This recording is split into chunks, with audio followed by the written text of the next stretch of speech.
Plusieurs pays africains importent du blé de la Russie et d'Ukraine pour nourrir leur population. L'Ukraine en guerre s'est vue contrainte de cesser ses exportations de blé face à une Russie qui conditionne les siennes. Conséquence, les prix des céréales s'envolent, mettant à mal une économie africaine fortement dépendante du blé en provenance d'Europe de l'Est. Je suis venu vous voir pour demander de prendre conscience que nos pays, même s'ils sont éloignés du théâtre, sont des victimes de cette crise au plan économique.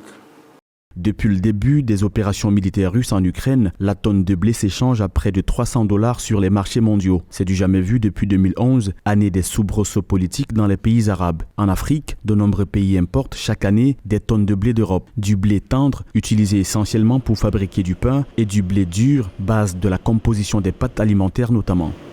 Mais les sanctions aussi contre la Russie ont entraîné plus de gravité, puisque nous n'avons plus accès aux céréales venant de Russie, au blé en particulier, mais surtout aux engrais et à l'urée en particulier, pendant que notre agriculture est déjà déficitaire. Et ça crée vraiment de sérieuses menaces sur la sécurité alimentaire du continent. Plus de 4,5 millions de tonnes de blé ont été importées au Maroc en 2021. 36% d'entre elles venaient de Russie. La crise a imposé aux autorités un ravitaillement en céréales auprès d'autres pays. Selon le gouvernement marocain, les céréales pourraient être facilement importées de l'Union européenne ou de n'importe quelle autre région. Il faut que nous travaillions ensemble sur les deux registres pour que tout ce qui concerne déjà le volet alimentaire, céréales, engrais soit vraiment hors de sanction.